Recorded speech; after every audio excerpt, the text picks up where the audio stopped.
Sí, tengo Però miedo. avui som aquí, a la plaça de la Vila, per saber què sap la gent de Cornudella sobre neurociència. Acompanyeu-me que ho descobrirem. Mira, que són 3 preguntetes. Alguna és més fàcil i alguna és més complicada. Sabeu que el sistema nerviós del nostre cos està format pel cervell, la medul·la espinal, que és el que passa per la columna vertebral, i tots els nervis del nostre cos. I es pot dividir en diferents tipus. Quin tipus de sistema nerviós creus que s'activa quan estem relaxats? El somàtic, el simpàtic, el parasimpàtic o el perifèric?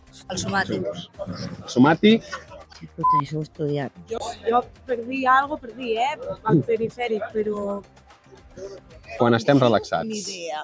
En cas de dubte la té, sempre. Quan estem relaxats. Quan estem relaxats. És somàtic, no? Hòstia, sense... Jo diria el parasimpàtic. Parasimpàtic per aquí. Simpàtic per aquí Simpàtic i l'antipàtic. i somàtic per aquí. Crec que era el simpático o el parasimpático. O ninguno Et de los dos. et vols mullar? El parasimpático. No. El parasimpático. Doncs em sap greu dir-vos que és cap dels dos. És el parasimpàtic. Parasimpàtic, molt bé.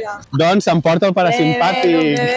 És el parasimpàtic, sí. Està entre els dos. Un s'activa quan estem Vale, nerviosos sí, o quan sí. tenim estrès i un altre s'activa quan estem relaxats. Que és el que fa que el batec del cor baixi, la pressió arterial també, que els músculs puguin estar més relaxats.